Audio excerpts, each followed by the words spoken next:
Allow me to take a moment to thank Pastor Ann and son Aaron for reaching out and to touch you and to bless you. Today you are being blessed in every which way can, body, soul, and spirit. Thank you, Lord, for that. Now I have uploaded some new PowerPoints.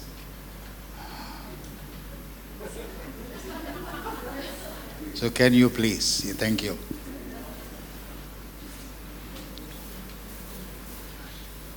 Let's take a moment. What we are going to do in this and the final session is to allow the words E and then finally S. E standing for escape or endure. Escape or endure. So once the PowerPoints are ready, we'll get going.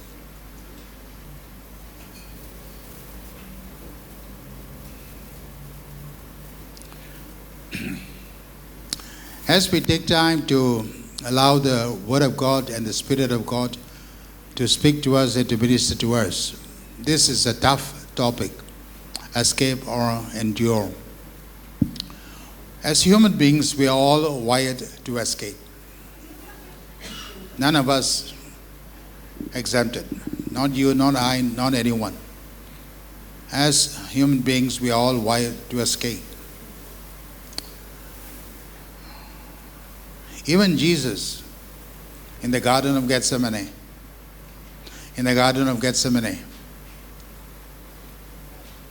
he asked the Father if he could bypass the cup. Even Jesus, in his human form, he too asked if there is a way of escape. Father, if it is possible, let this cup pass away. So it is entirely natural for us to expect our immediate natural response to escape. But Jesus being our example, after saying what he said, Father, if it's possible, let this cup pass away, he finally said, nevertheless, let it be according to thy will. That ought to be our posture. When it comes to the subject matter of the rapture, a very sensitive subject, so I want to broach it very carefully. I realize that a lot of feelings are attached to this one idea. And like you heard me last night, I too was completely absorbed into this idea of rapture. You remember my story about driving on the road and so that was me. But then, like Jesus, finally I had to give in to the Word of God. Lord, you have your way, you have your say. So if I should die as a martyr, so be it. What matters is my Jesus is alive. My Jesus is alive forevermore. And I'll be back. That's the important thing. I'll be back. All right? So never fear death. Never ever fear death. Especially if you are a believer. For unbelievers to fear death, that's entirely natural. They don't know what's going to happen. But you and I know exactly what's going to happen. What then is a fear? Now, in the last several years, I've had not one heart attack, not two, three. I had 3 heart attacks back to back. And my senior pastor died of a heart attack. My associate pastor died of a heart attack. And I heard the devil whispering to me, you are next online. No, I'm eligible. But then, as they were wheeling me into the theater, those few precious moments, I was fading off. In that precious few moments, I just asked the Lord, Lord, are you calling me home? That's all I asked. Are you calling me home? And the Lord immediately responded saying, have you completed your destiny? In that moment, I said, Lord, what is this? have you completed it? I said, no. Then his final word was, then, that's all. That's it. And I knew that I will come out alive. I knew. Because my destiny is not fulfilled yet. So that's how serious destiny is. It can keep you alive. Like Jesus, many a time the enemy attempted to kill him before his time. And Jesus would look into the eye of the enemy and said, my time has not yet come. My time has not yet come. So those were my final words to the spirit of death who was hovering over me. So, little children have a song, right? Rain, rain, come and go away, come again. So I said, death, death, go away, come again another day. Not today, come again another day. Those were my exact words. And I live to tell the story, 3 heart attacks. And I live to tell the story. So when it comes to escape, it's very, very natural to each one of us and to all of us. But as Jesus left the example for us, and as all the apostles left the example for us, we need to rethink this whole idea of escaping. Rapture equals escape. That's it. Rapture equals escape. If you see rapture as anything else, you're missing the point. Rapture is escape. But there's a right kind of a rapture that I want to talk about in this session. There's a right kind of a rapture and a wrong kind of a rapture. The wrong kind of a rapture is driven by fear. The right kind of a rapture is driven by faith. So allow me to take some moments to explain that to you. So as we come to this subject matter of escape or endure, Jesus endured the cross. That we know from Hebrews chapter 12 and verse 1. He endured the cross for the joy that was set before him. Every apostle of Christ endured until they were martyred, except for John. Every single one. I don't know if you know the story about the Apostle Peter. There's a story about the Apostle Peter that I heard when I was in Rome, standing before his tomb. And the guide said this is the story rotating around the Apostle Peter. That all Christians were running away from Rome, running away from Nero. The year was AD 66/67. All Christians were running away. And then as the Christians were running away from Rome, away from pain, away from persecution, away from prison, away from death, they were running this way, they saw Apostle Peter coming the other way. And they stopped the Apostle Peter and said, there's trouble awaiting us. Join us, run this way. Apostle Peter calmly said, no, this is my call. And he walked the other way. He walked right into the lion's den, offered himself to be arrested, offered himself to be tortured, offered himself to be crucified upside down. Why would any man do that? Would any man in the right sense of mind do that? He did. So when I hear stories like this, it does something to my spirit. It awakens me to a certain reality that the end times opens for us a very hostile moments, very hostile. We are not yet quite there, but we are moving very rapidly towards that. But once we cross the line, persecution will be the new norm. Now, I want to underscore this. Though persecution will be the new norm in the end of the end times, not all nations will undergo persecutions. Not all. If you have taken time to read Revelations 2 and 3, there were 7 churches listed there. Of the 7, only 2 were handpicked to undergo persecution. Only 2, Smyrna and Philadelphia. Only these 2 churches were expected to undergo persecution. 5 were spared. So that gives us an idea of what to expect as we move towards the end of times. That some nations will undergo persecution. Some Christians in some nation will undergo persecution, while others will not. So don't let the devil cause you to swallow a pill whole, saying that it's worldwide. That's not what's going to happen. Some. Not many, some. So in places like China, right now, it's happening already.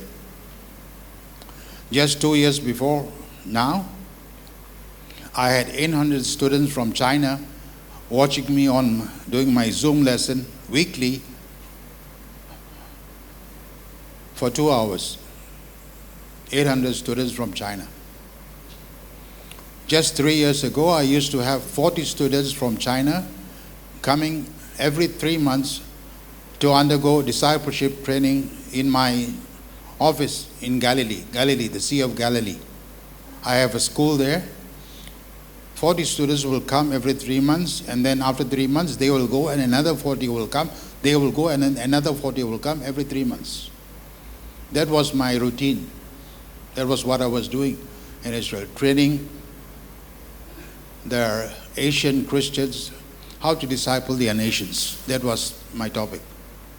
And then suddenly all things stopped. Now it's not possible for them to, and not possible for me to go. I'll be marked out.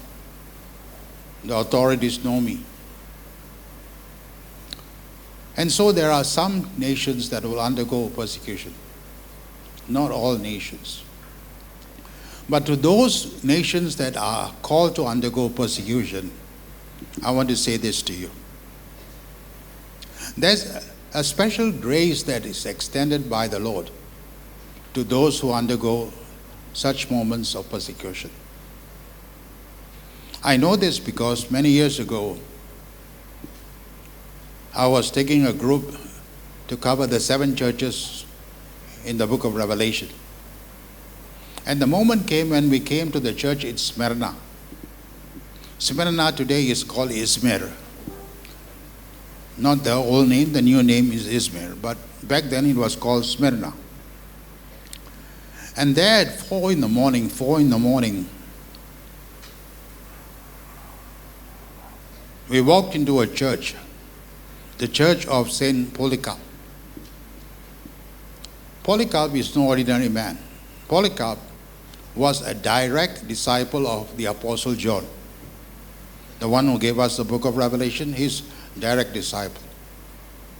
And so, as we entered the church at 4 in the morning, we knelt down, we began to call out the Lord, and staring at the paintings across the church walls and the ceiling, it was all about this man being tied to a stake and being lighted on fire.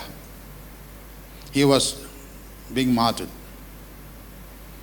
And the emperor calls out to him and said, even at this moment, if you are willing to recant, renounce Jesus Christ, I'm willing to let you go. To which he replies, for 86 years my Lord has been absolutely faithful to me. Do you want me now to be unfaithful to him? Go ahead, light me up. And then the fires were lit. For some strange reason, the fires burned, but Polycarp refused to burn. And the emperor saw that. And the man was singing gloriously. In the midst of that fire, the man was singing gloriously.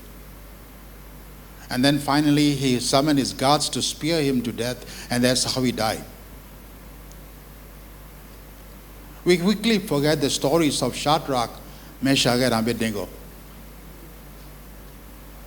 That in their moments of greatest adversity, the Lord was with them, the man in white. Remember the story. The man in white was with them. And so I have allowed these stories to nourish my spirit man, and I said, Lord, I accept this call. If I am called to die as a martyr, I accept that. And I shared this with my family, my wife, my children, and my grandchild. I shared with them. And one of these days, Grandpa might go to Israel and never come back. But don't know this. I died for the Lord, with the Lord. This is a serious call because it's a serious hour. No one in the first century ever prayed for escape through a rapture. They endured the suffering. All the way through the first 1,000 years, Christians endured suffering. The second 500 years, Christians endured suffering. Only when it came to the American church, things changed. Americans don't know what it is to suffer. They really don't know what it is to suffer. And therefore they preach a theology where suffering is taken out of the equation.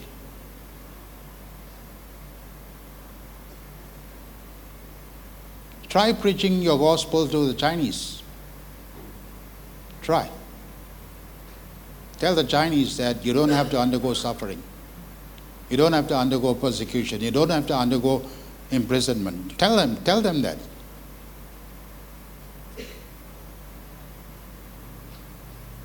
They are living in another world, the American Christians. The people who created dispensationalism created an escape. You'll be raptured away, whisked away, taken away. No suffering.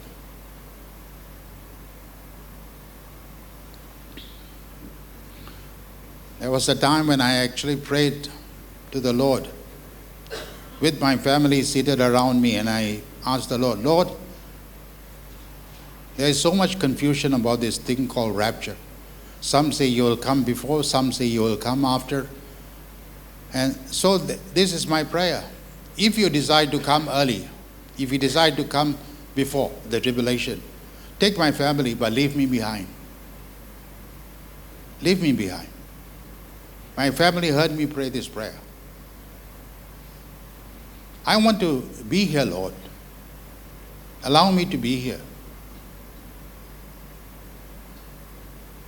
And therefore, this whole idea of enduring becomes a core calling of every Christian in Asia, especially in the last of the last days. Like I said, not all will undergo persecution. Some of us will, like in China. In the days to come, India. In the Middle East, it's already happening. I had a friend whom he had invited from Saudi Arabia to come to Singapore to take part in a Christian conference. He came, he preached, he left. Family never saw him again. Never saw him again.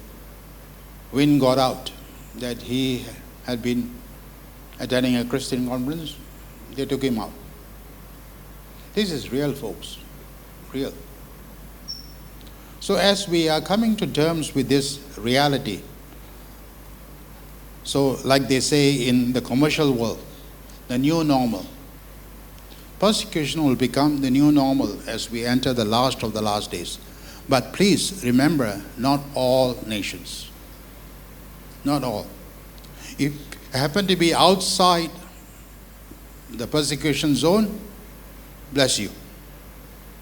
Bless you. But you happen to be on the inside, bless you also. But like I said in the story of Polycarp, God dispenses certain grace to those who are called to die as martyrs. That something comes over them. The Spirit comes upon them. the Spirit's anointing comes upon them and they are in a different world. How else do you explain the fact that Polycarp was singing while the fires were raging? So armed with all this information, slowly but surely I saw fear leave me. Fear leaving me. And in the place of fear, faith came in. Said, Lord, if it is your will, let me not go through martyrdom. But if it is your will, so be it. That was my prayer. So as we are looking at this slide before us, Revelation 14, here is a clear statement from the book of Revelation, where it says, here is a call for the endurance of the saints. Who are the saints? Not the unbelievers. That's not a reference to the unbelievers. It's a clear reference to you and I. To those who keep the commandments of God, that's especially the Jewish believers who keep the Torah. And I heard a voice from heaven saying, write this, blessed are the dead who die in the Lord from now on. What kind of a statement is that?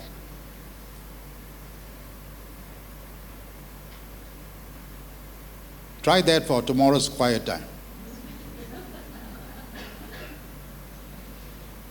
It's the word of God. But what kind of a word is that? Blessed are the dead who die in the Lord from now on. Blessed indeed, says the Spirit, that they may rest from their labors, for their deeds will follow them.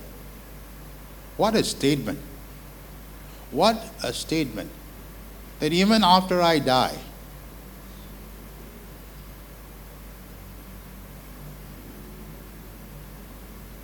my deeds will follow. And therefore, you and I have to come to terms with this reality that the book of Revelation presents. Yes, from Singapore. We don't expect persecution in Singapore. Maybe. But then I am in Israel.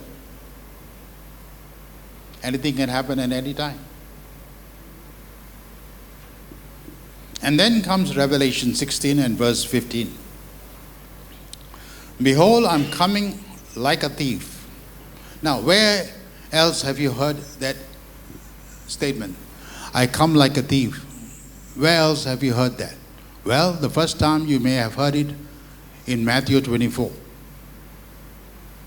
The second time you may have heard it from the Apostle Paul in 1 Thessalonians 5. The third time you may have heard it from the Apostle Peter in 2 Peter chapter 3. So 3 times the phrase, I come like a thief, has gone on record in the New Testament 3 times. And all 3 times it refers to the second coming of the Lord. Okay? And so in Revelation 16 and verse 15, here John goes on record as to when the rapture will take place. Revelation 16 and verse 15. All right, so this is when the rapture takes place. Because this phrase, come like a thief, revolves around the word rapture. Okay? Now, for the record, the word rapture never appears in any part of the Bible. There's no such word. Many of you know this. The Greek word harpazo doesn't exist nowhere in the New Testament. It's a word that we had created to support, to substantiate what we believe. Harpazo, okay? But listen to me now. Instead of the word rapture, a more biblical word is to replace that word rapture with resurrection. Replacing the word rapture with a resurrection, because that's exactly what happens when the rapture takes place in Revelation 16. So watch my hand now. Revelation chapter 10. What happens in Revelation 10? Revelation 10, Too late in the afternoon, is it? Come on, Revelation 10. Don't look in your notes. You should know by now. I've been talking about it for hours. What happens in Revelation 10? Salvation of? Very good. Of not Israel, Arab nations. And that provokes the Jewish people. And then in Revelation 12, salvation of nation of Israel. All right. What do you have between Revelation 10 and Revelation 11? Sorry, between Revelation 10 and 12, what do you have? Revelation 11. Doesn't take a genius to answer that. Okay? Now, what do you find in Revelation 11? I have something interesting to share with you. Revelation 11 is that chapter that talks to us about the two witnesses. We all know about the two witnesses, right? One witness is myself, the other one is Pastor Ann. Is that it? No. So who are the two witnesses? Louder? Elijah and Moses. Now, where did you get that information? Does John in the book of Revelation say that? No, he doesn't. But he does say that one has authority over the sky and one has authority over the waters. So we put one and one together and say, two. Because the one who had authority over the sky was Elijah. The one who had authority over the waters was Moses. So beautiful. We have Moses and Elijah. And what makes it more interesting is that they were both, one never died, one died, and God buried him, right? But the book of Revelation never tells us it's Moses and Elijah. But there's a problem. And the problem is this. Now, like you, I too was raised with the idea that it was Moses and Elijah. So I happily believed that, preached that, until I had my encounter. And then I lost my bearings. Because there's a verse in chapter 11 where it says, the two witnesses are killed and their bodies are hung for public display. Now, can Moses be killed? Can Elijah be killed? Cannot. They cannot be killed. They already, they cannot be killed. So that was my first wrestling match with the Lord. Oh Lord, what is this? They can't be killed. So is it not Elijah and Moses? The Lord said, no. Who then? Who then are the two witnesses? So here comes the answer. The clue is in Revelation 10 and Revelation 12. Okay, so think now. I want you to answer the question yourself. Revelation 10 revolves around which people? Revelation 12 revolves around which people? Okay, one and one. That's your two witnesses. The two witnesses, one will be an Arab, one will be a Jew. Does God have to bring someone from the past to do something in the present? Let Moses and Elijah rest. They've done their service. This is someone else. So can you imagine Jesus bringing an Arab and a Jew as his final two witnesses, his two apostles, like the Antichrist and the false prophet who appear in Revelation 13. 2 chapters before, he has his two apostles and his prophet, the two witnesses. So you have the Antichrist, the apostle, the false prophet. So you have the two. Can you imagine where the devil right now has convinced the world at large that you can bring anyone together, but you can never allow a Jew and an Arab to come together. You can never allow a Jew and an Arab to work together. You can never allow Jew and Arab to worship together. You can never allow Jew and Arab to walk together. You can never allow Jew and Arab to witness together. You can never allow a Jew and Arab to welcome Jesus together. That's what the devil has been telling the world. Example, right now, the current war. Iran, as the representative nation of the Arabs, versus Israel. They will not come together. Never come together. Arch enemies. This is what the devil is telling the whole world. In the midst of this, Jesus says, watch me. Watch me. As he brings these two witnesses and parades them before the watching world, the world will watch. What is this? Arab and Jew working together. Arab and Jew walking together. Arab and Jew worshiping the Lord together. Arab and Jew witnessing the Lord together. Arab and Jew working together, wrestling together, waiting together, welcoming Jesus together. How is this possible? So that's the miracle working God.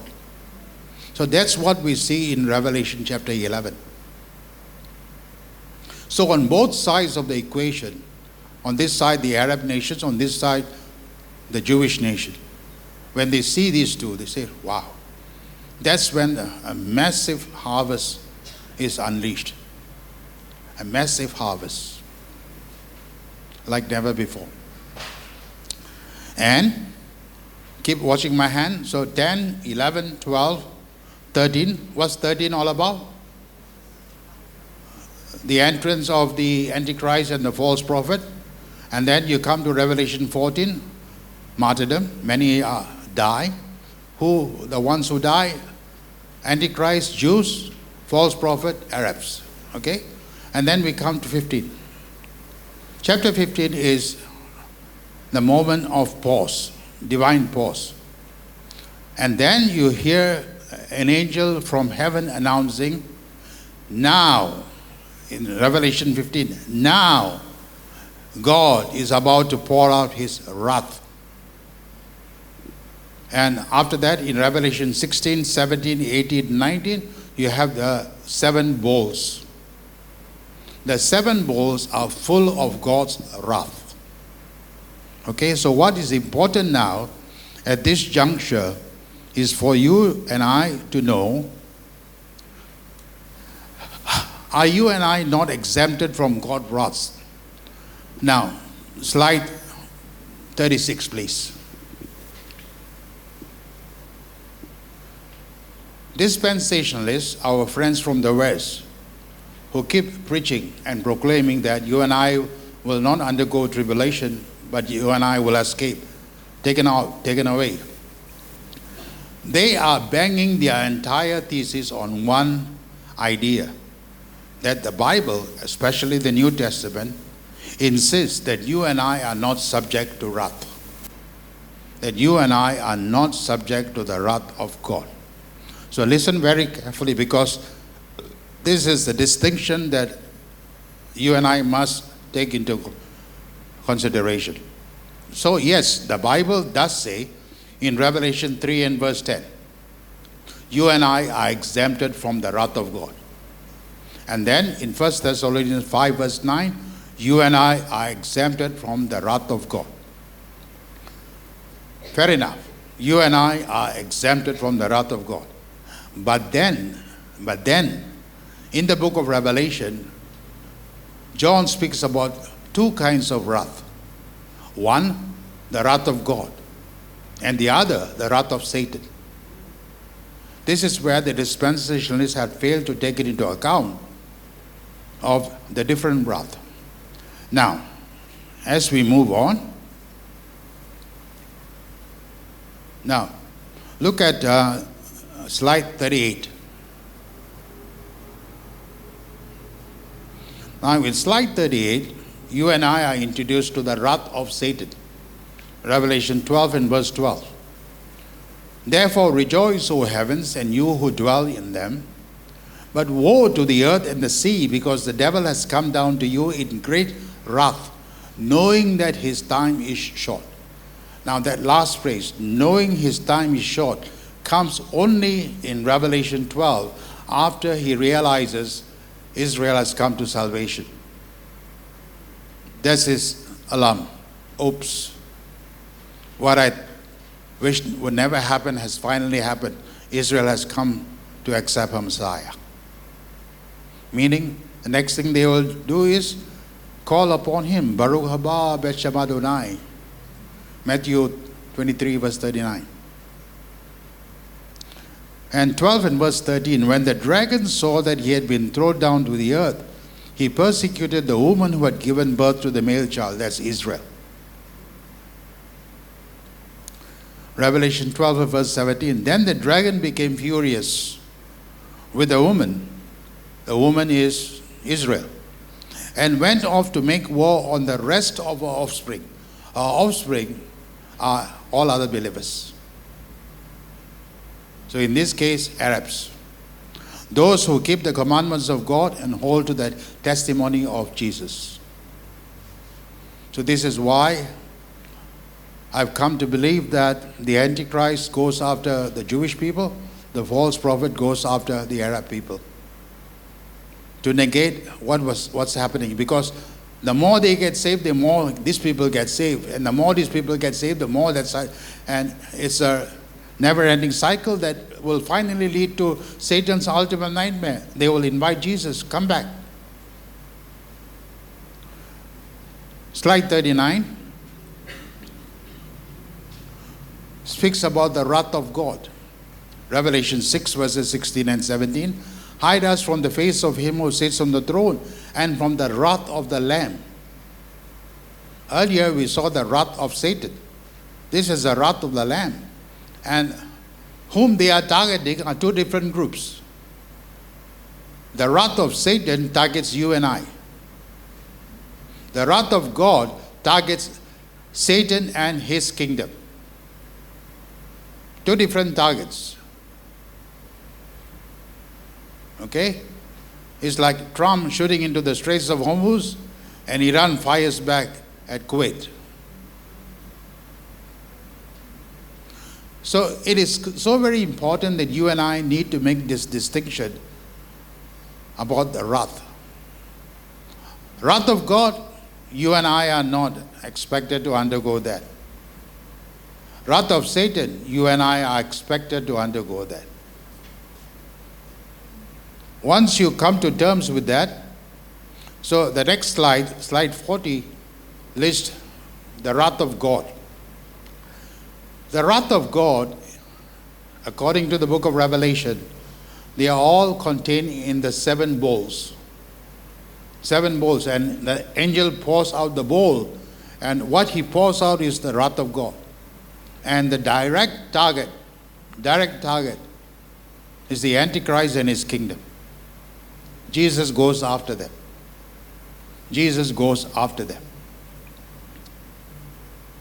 And as we come to face this new reality, and the new reality is that today you and I have discovered that there is such a thing called the wrath of Satan, and there is such a thing called the wrath of God. And both are found in the book of Revelation. One we are exempted from. The other we are not. And therefore to expect to undergo suffering, persecution, tribulation is expected of us. So once again, Revelation 12, salvation of Israel. 13, entrance of the Antichrist, the false prophet. 14, persecution, martyrdom begins. 15, pause. 16, this is chapter 16 now, where the rapture takes place. Why? Because God is about to pour out his bowls upon Satan and his kingdom, and you and I will be taken out. You and I will be taken out. But allow me now to take a moment to explain what this actually means. What time am I supposed to stop?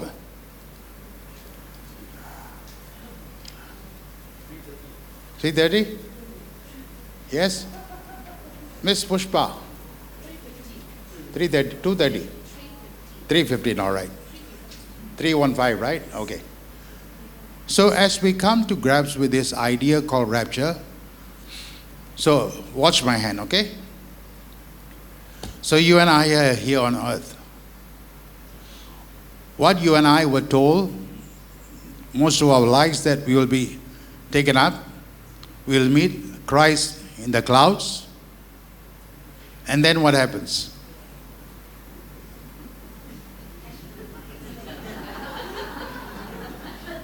Help me. So now we meet Christ in the clouds. That much we know. The scriptures say, what happens after that? Now Paul says, and we will be with the Lord from there on. Okay, that's what Paul says. But Paul never said, after we meet Christ in the clouds, that we will go up to heaven and be with him forever. That's not what he says. That's an add-on. That's not in the Bible. That's an add-on. All right? And for those who do say that, the dispensational camp, okay, let's track their thinking, okay? So let's imagine for a moment, after meeting the Lord in the clouds, we are taken up to heaven. Okay, so you get your XL, I get my double XL, all right? And so what happens in heaven? Tell me, what happens? According to the dispensationalists, the wedding supper of the Lamb will take place in heaven. Okay? Now, how can the wedding take place in heaven when the other half of the bride is on earth? Who's the other half? Who's the other half? I told you yesterday, Adam and Eve, remember? Who's the other half?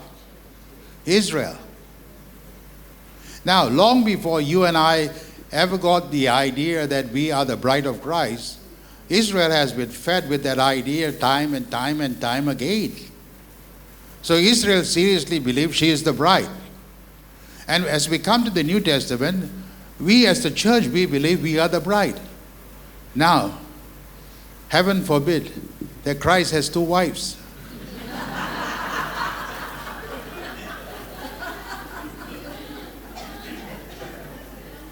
Heaven forbid, you know. If that was true, I must well stay with my ancestral, where you have more than one wife is allowed. But that's not the case. That's not the case. So the church in the West had a problem. What do we do with this sticky position? Israel says they are the bride, and the church says they are the bride. Jesus cannot have two brides, only one. So let's X off Israel. Let the church remain. I have a second problem with Jesus. Jesus, you don't have two wives, okay, one, but you divorce one and you married another. I have a problem with you, Jesus. So I go back to the theologians. What la? Your theology stinks la. You solve one problem, you create another problem. Say, if Jesus can divorce his first wife and marry a second wife, you, the church, I and you, what is it to stop him from divorcing you and marrying someone else? That idea cannot sell, brother. So I said, let's go back to the drawing board, let's think again. What exactly is happening here? So the only way to resolve that issue is this. Like I said yesterday, Adam was one person, Eve as another person. But when they come together in the Messiah, they become one flesh. So one bride. And one bride is church, Israel, Israel, church. Ephesians chapter 2, the one new humanity. Once you allow that to take root in your heart and mind, everything else will. So all right. So the wedding cannot take place in heaven because half the bride is down. So that's out. Then I asked my dispensational friend, so what else happens in heaven after the rapture? Oh, the Bema. So, all right, I said, okay. So, Bema is the moment when Jesus in Matthew 25 calls upon people to come and, all right, I gave you 1 talent, what have you done with it? I gave you 2 talent, what have you come and give a report? And then Jesus gets to say, well done and faithful servant. I said, but only half the servant is there, the other half the servant is here. Okay, out. Third, what else happens? The wedding supper, the wedding. So I asked, if the wedding is taking place in heaven, and half the wife is there and half the wife is down, this is a wedding supper. Who are the ones who are serving? Because in Revelation 19, it says, blessed are those who are invited to the wedding supper of the Lamb.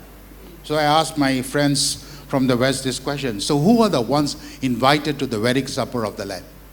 And they say, that's you and I. I said, when was the last time a bride was invited for her own wedding?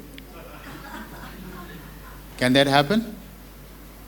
So to say that the invitation is to you and I, doesn't make sense. How can you, as a bride, attend the wedding?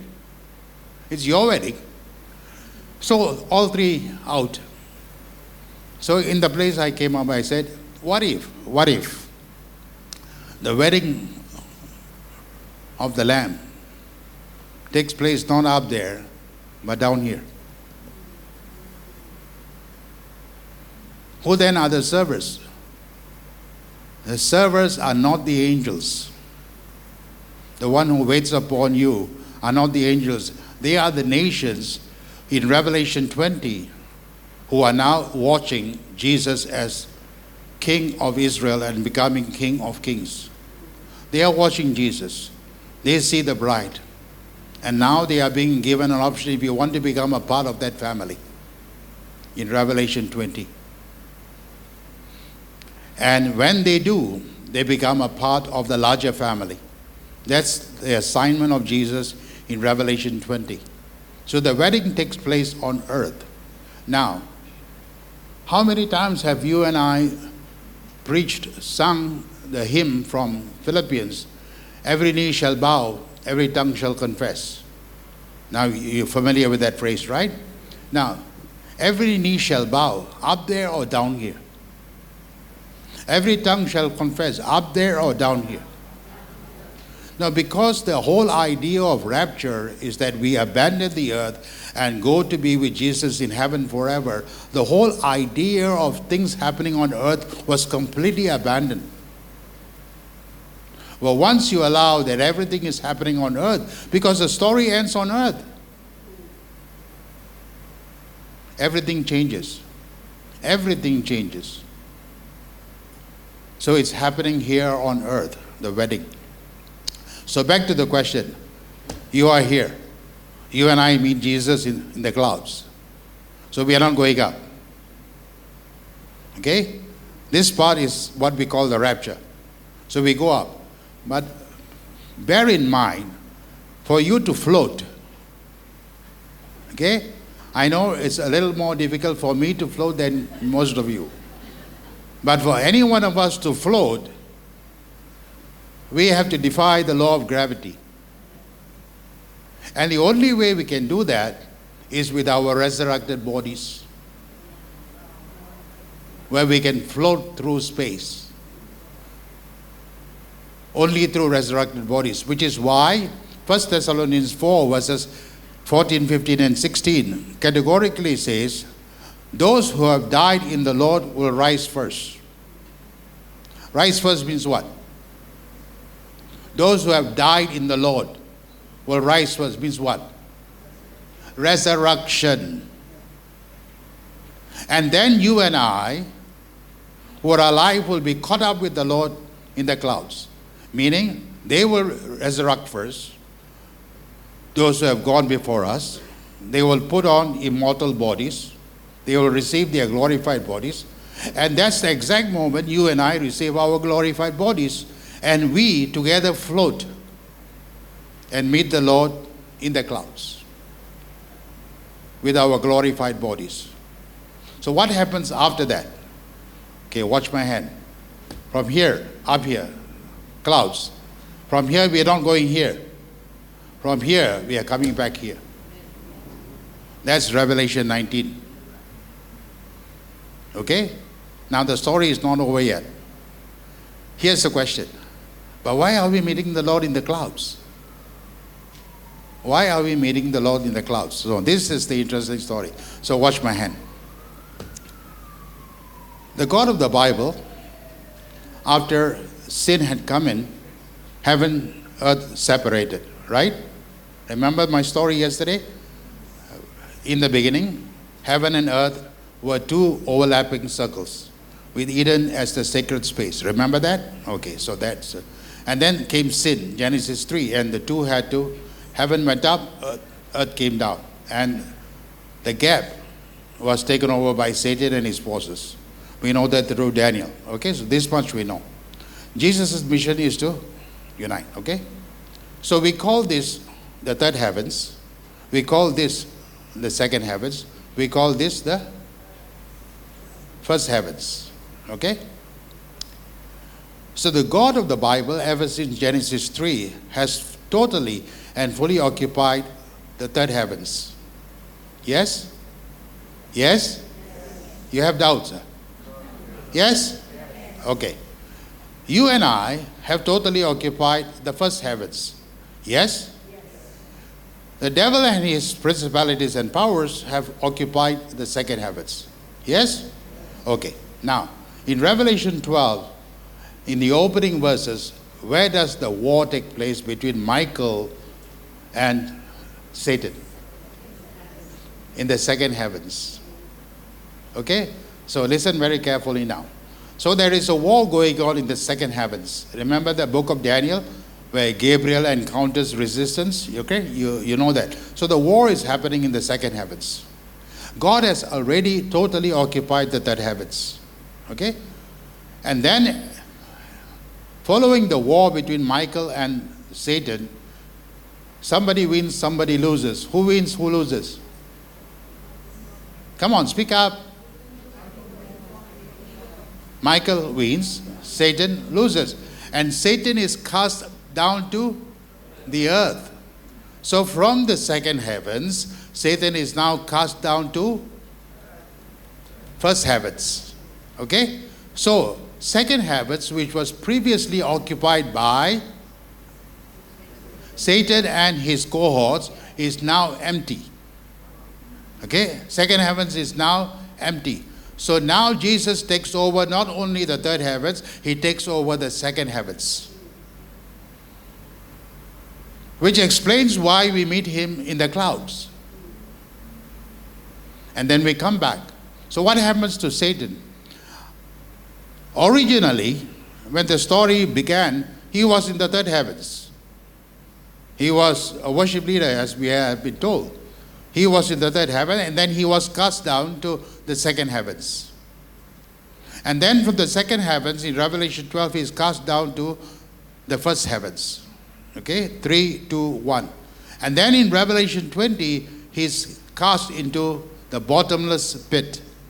So from 3 to 2 to 1, he goes to -0. And then finally, in Revelation 20, he ends up in the lake of fire. Minus. So that's the fate of Satan. 3, 2, 1, 0, -0, -1. So when you and I are called to meet the Lord in the air, that's Jesus saying, now this territory is mine, and we are going to finish what was started by Satan and his cohorts. And then he comes down in Revelation 19 with the saints, you and I, riding a white horse. My horse will definitely be bigger than yours. And we come riding with him to finish off the Antichrist and the false prophet. That's how the story ends. So now tell me, what do you want to do with the rapture?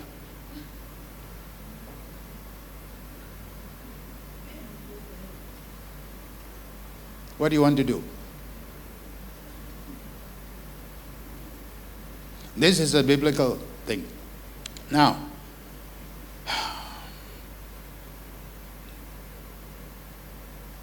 the Greek understanding behind 1 Thessalonians 4 is really this.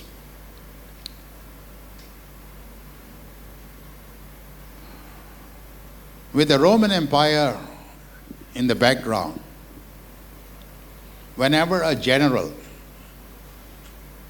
or the emperor goes to war and was victorious in the war, and the news gets to the people back in his hometown that the general and the emperor has been victorious in war. This is the custom of the Roman Empire. So watch my hand. So this is where the emperor fought. This is the city gate. This is where the people are. So when the emperor, the general, has given out news that he has been victorious in the war and he's on his way back home, the people in the hometown come up to the gates and receive him and welcome him back into the city. This is the Roman custom. So what's the rapture? We going up, receiving our king who has been victorious in the battle and welcoming him back to hometown. That's rapture. That's the Greek understanding. Like you, it missed me for so many years. So is this a good ending or a bad ending? Or you still prefer double XL? This is a very good ending. Now remember, when we come back to fight, we cannot die. We are already in our resurrected bodies. We cannot die. All right, so that's how the story takes off. So armed with all this information, and I said, all right, if I need to endure, I'll endure. If I need to endure, I will endure. Get the picture? Now, I want to share something else that perhaps is new to most of you. So let's try this, all right? Give me a moment.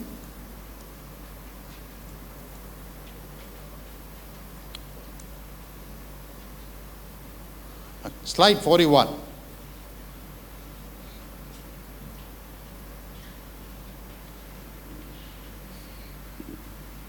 Okay, this is critically important. Stay with me, don't lose me. Don't sleep. Check on your neighbor. Make sure they are awake. All right? So listen to this very, very carefully. And I came to stumble upon this only recently. Okay? After struggling with the book of Revelation and not being able to understand so many things in the book of Revelation, I pleaded with the Lord. I said, Lord, I don't understand this, I don't understand that. And that's when the Lord said to me, if you want to understand the final book of the Bible, you need to first understand the first book of the Bible. So I had to go back. Okay, let's do Genesis. And I gave myself several years to intently, earnestly study the book of Genesis. Guess what I saw? I saw something I never saw before.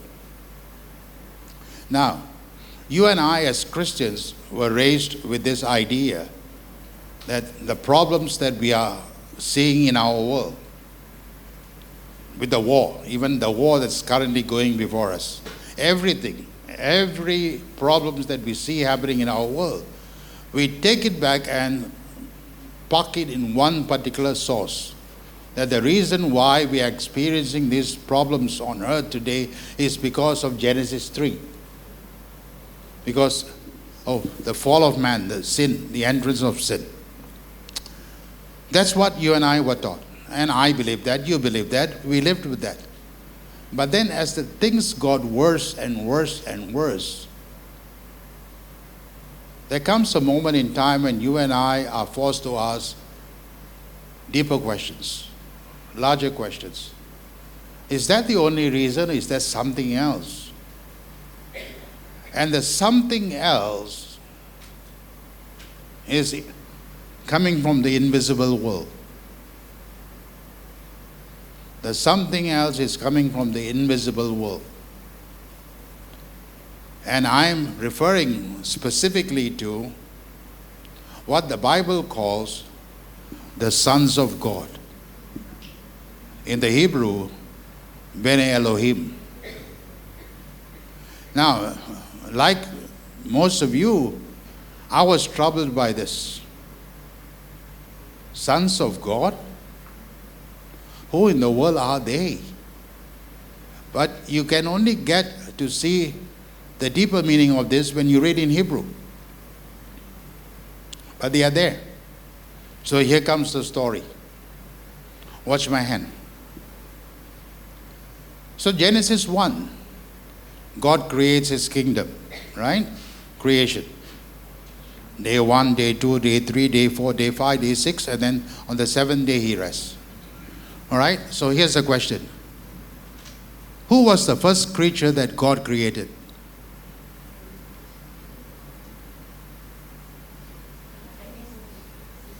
Who was the first creature that God created? So you say the animals, huh? Chicha. Because they come before Adam and Eve. All right?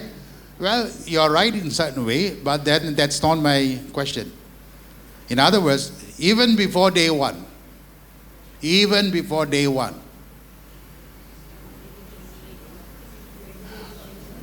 okay, now you call them angels, okay? The right word is sons of God. Okay, in Job chapter 38, Job chapter 38, is Job, huh? Job, why? Job, not Job. Job. In the book of Job, chapter 38, verses 4, 5, 6, and 7. So, watch my hand now, okay? So, Jesus decides to bring about creation, okay? This is before day 1, huh? He has already created the sons of God. And as he begins his creation, day 1, day 2, 3, 4, 5, 6, someone was witnessing the acts of creation. According to Job chapter 38, verses 4, 5, 6, and 7, the sons of God cheered God as they saw what God was able to do days 1 through day 6. They were awestruck by what they saw. So they were there long before Adam and Eve came on board. They were the first created beings. So are the angels? Celestial beings might be a better word. Sons of God is the actual word. Bene Elohim. Sons of God. All right? So here comes the story. So when did Satan fall from heaven?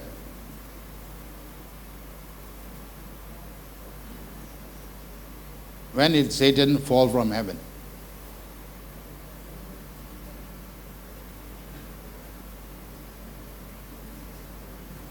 Anyone? I was told that in eternity past, he defied God, he rebelled against God, and he was cast out. So that took place sometimes before. And he took 1/3 of the angels with him. I believe that. Until.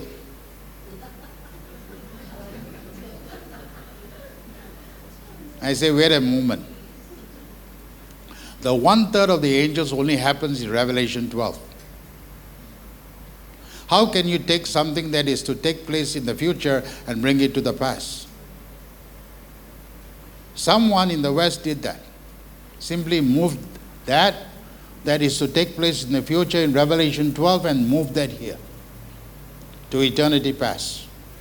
And so you and I believe that Satan took a fall a long time before eternity. We don't really know when. And then things went bad. I have a different story. My story goes like this. As among the sons of God, Lucifer was among them. Who? Lucifer. Lucifer was among them.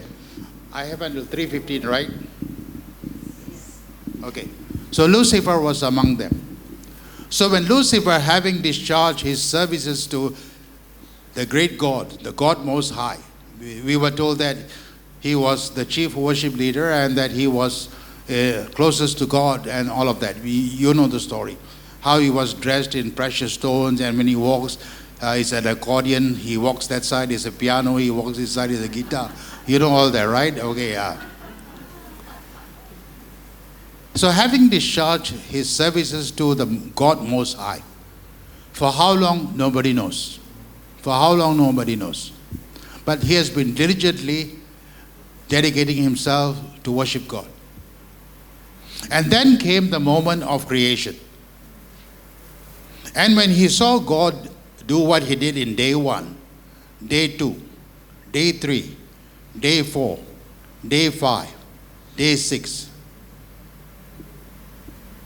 among the sons of God, Lucifer was overtaken. He says, oh my goodness, I've never seen anything like this.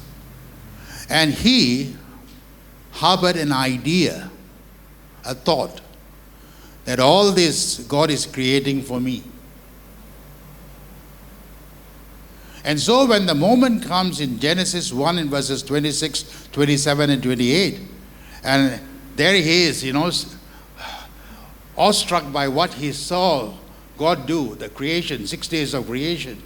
And he was expecting God to hand it over to him for his faithful service. But what did God do? He takes it and gives it to Adam. Adam, giving all this to you, you have dominion. It is at that moment Satan's heart fell. Lucifer's heart fell. His heart became dark. In other words, he was created perfect. But it was at that moment his heart turned dark. And a thought entered his heart. That is supposed to be mine. How can you give it away to this ugly-looking creature called Adam? And so that thought began to take root in his heart in Genesis 2. And then finally Genesis 3. You have the snake, according to the English translation. That is so very unfortunate that you find a snake talking to Eve. When was the last time, ladies, you saw a snake talking to you? Snakes don't talk. Okay, this is an unfortunate English translation. That word there should not be snake. That word in the Hebrew is nakash. N-A-C-A-S-H, nakash. And nakash in the Hebrew means a fiery serpent. In other words, that was the form of Satan, Lucifer. Lucifer's form was a fiery serpent. He was glowing. He glowed. Remember, he's special. He was glowing. And for the record, because he was there before Adam and Eve came, Adam and Eve, since creation, have seen Lucifer loitering in the Garden of Eden. They have seen, in chapter 1, they have seen Lucifer. In chapter 2, they have seen Lucifer, but at that time, Lucifer has not been fully corrupted yet. But the thought has already entered his heart. So by the time we come to chapter 3, it's not the snake, it's the nakash speaking to Eve. Eve wasn't surprised. Oh, snake, how come you talk to me? Ula, you cannot talk to me. Never happened. She entertained him. She entertained him because he was a familiar figure in the Garden of Eden. She has seen him around. She knows who he is. But what she didn't know is that since Genesis 1, he has been corrupted. So that's the moment in Genesis 3 when finally it happens. Now, when I first discovered that, I said, oh boy, this goes against everything I've been taught. It doesn't even come close. How can I even teach this? I said, this is so weird. And I asked the Lord, give me a deeper understanding. And the Lord said, have you read the story about David? Yes. Who was David? King. Did he have a family? Yes. What did his sons do? Oops. His son conspired against the own father. to usurp the throne. So he said, that story is there because of this story. Oops. Then I began to understand. Wow. Because God wants a family, remember? Yeah. The sons of God are part of his family. But the sons rebelled against him. Just like Abinadab and Absalom rebelled against David. The same thing happening here. So once you see this happening, then you realize that Genesis 3 captures the moment in the Bible, the first rebellion against God.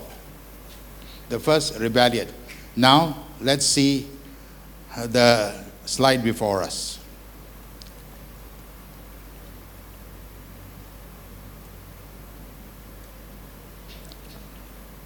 Slide 41. So when the first rebellion took place, what was the consequence of that rebellion? Death. So you see, G3 is Genesis 3, mortality. That was the result. But that was not all. Some chapters later, in chapter 6, you have a second rebellion. This time, the same sons of God chose to have intercourse with women on earth, and they produced what we call the Nephilim, giants. Goliath came out of that. What was their intent? Corruption. They corrupt the image of God. And so the consequence of that rebellion was depravity. Man became so depraved that God had to destroy all creation, all creatures, except for Noah and his family. Everyone else had to die. And then God started all over again. All over again. So that was rebellion number 2. But that was not all. Then there was a rebellion number 3. In Genesis 11, which I briefly touched upon last night, where this time the sons of God, after having been given the responsibility by God to manage the nations and to lead the nations to righteousness, they chose to deceive the nations and to call upon the nations to worship them as gods, resulting in idolatry. That's rebellion number 3. Now, rebellion number 1, we are all familiar with. Rebellion number 2 and 3 was not a part of our upbringing. But now that you know this, so there are these 3 rebellions. Now, this happens in the first book of the Bible, the book of Genesis. So watch my hand. If this is Genesis, this is Exodus. Genesis, Exodus. Immediately in the second book of the Bible, the Lord unleashes his antidote. You know what an antidote is? Okay? The Lord releases an antidote to counter these 3 destructive consequences: death, mortality, depravity, and idolatry. Okay? So Jesus introduces 3 antidotes. The 3 antidotes are Passover, Pentecost, and Tabernacles, which Jesus introduces in the book of Exodus. It comes immediately at the heel of the first book of the Bible, the second book. Passover heals the first problem. Pentecost heals the second problem. Tabernacles heals the third problem. So let's go to slide number 43.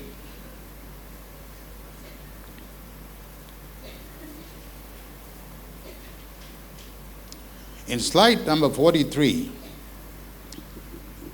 what exactly was Jesus doing in the book of Exodus? Was he saving a person? Yes. But more than that, he was saving a household. Was he saving a person and a household? That's it? No. He was saving a person and a household and an entire nation. An entire nation was about to be set free, redeemed. And that calls for the occasion of the Passover. So, what is the highlight of Passover? Most of us not accustomed to the three feasts, not accustomed to the Jewish feasts. Because of my association with Israel, I came to be intimately connected with all three feasts. Intimately. There are times when they invite me to their homes and I get involved in what they do. And it was through this involvement that the Lord opened my eyes to see what really was at work. I thought Passover or Jewish feasts, Pentecost Jewish feasts, Tabernacle Jewish feasts. It's for them, not for me. Then came the eyes-opening moment when I began to get engaged. Then I realized that in the Passover, the highlight of the Passover is not day 1, not day 2, day 3. So what happens in the Passover? Day 1, Passover, they kill the lamb. Day 2, unleavened bread. Day 3, first fruits. Now, first fruits, according to them, is that which is died has come alive. Parallel that to Jesus, Passover he died. On the 14th of Nisan, Jesus died. The next day, unleavened bread, he was laid to rest in the tomb. And then, on day 3, first fruits, he rose from the dead. He rose from the dead. What was the problem of the first rebellion? Death. And here Jesus rises from the dead, making Passover a solution to that. When I discovered this, I said, oh my God, how could I not have seen this all this time? But once I saw it, I could not unsee it. So, for a number of years now, back in Singapore, I do this, and when I'm in Israel, I do this. But with the understanding that it's about destroying death, mortality. Then comes Pentecost. Pentecost is a time when Jesus repositions a nation, like in Acts chapter 2. A nation that was here, a nation that was here, a nation that was here, the 14 nations, they were here. He invites these nations to come to Jerusalem. And they come. The 14 nations, they come to Jerusalem. And the moment they come to Jerusalem, they came during the Feast of Pentecost. And when they did, the nations were repositioned. And as the 3,000 who got saved went back to their respective nations, now is their turn to reposition the nations. So redeeming the nations at Passover, repositioning the nations in Pentecost, and then finally tabernacles. What is tabernacle? Tabernacle is a time when Jesus returns back to earth to take up permanent residency, presence. And when that happens, all the other false gods are taken out of the equation. His presence dispels all darkness. His presence destroys all powers of darkness. And he now is able to restore the nations. So if you allow me to say this, so look up here. This is the Gospels. This is the book of Acts. This is the book of Revelation.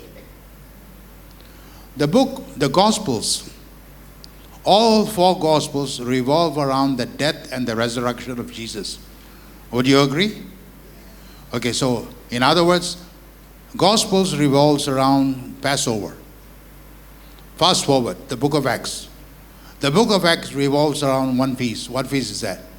Pentecost. And then we come to the book of Revelation. The book of Revelation revolves around the Feast of Tabernacles. Now, I don't have it on the slide, but I can read it out to you. You take note, take note. The Feast of Tabernacles. Do you know what makes up the Feast of Tabernacles? Like Passover is day 1, day 2, day 3, right? Pentecost is only 1.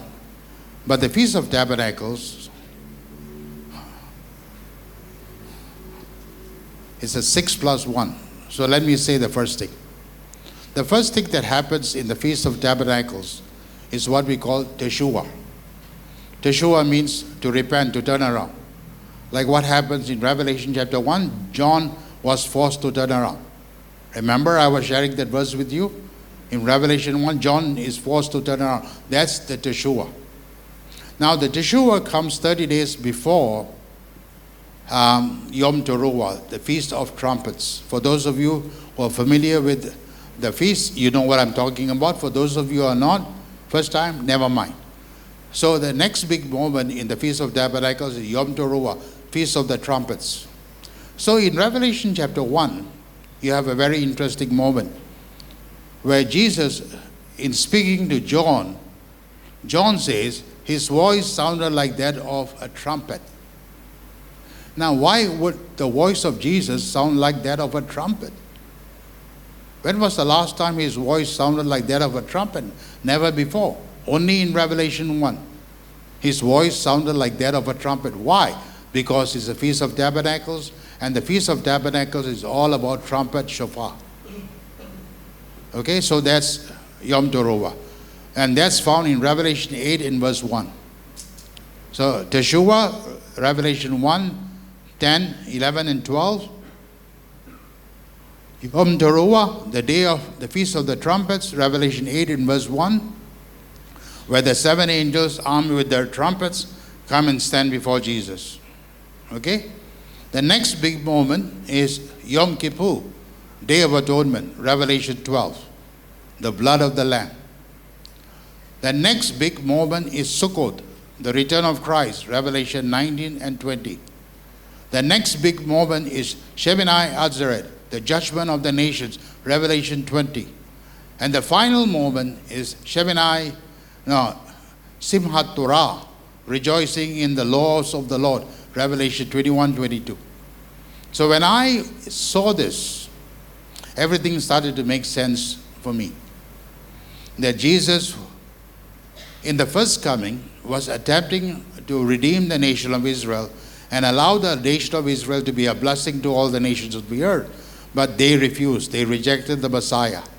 So what he was not able to fulfill in the first coming, he must now fulfill in his second coming. So that's what happens in the book of Revelation as the Feast of Tabernacles take full force, full order. Do you see that? So this is Genesis, this is Exodus. Now here, Gospels. Why would Jesus be called upon to undergo 3 temptations? Why not 2? Why not 4? In the Gospels, Jesus undergoes temptations, right? Why 3? Why not 2? Why not 4? Only if you do a deep study of the temptation, then you are able to connect this to this and this. In other words, what was the first temptation about? Jesus, do you want to die? I hope not. Why don't you turn the rocks, the stones into bread? You can eat and live. Death. What was the second test all about? Jump from the pinnacle of the temple. The angels will catch you. That's corrupting his nature. The third, he brings him to the high mountain and says, all these are mine. All you have to do is to bow down and worship me. And Jesus says, you know what he said, all right? So that's the nations. In other words, temptation 1 was to counter rebellion number 1. Temptation number 2 was to counter rebellion number 2. Temptation number 3 was to counter rebellion number 3. And Jesus overcame them all. That's the reason why the 3 temptations are there. Now, we come to the book of Revelation.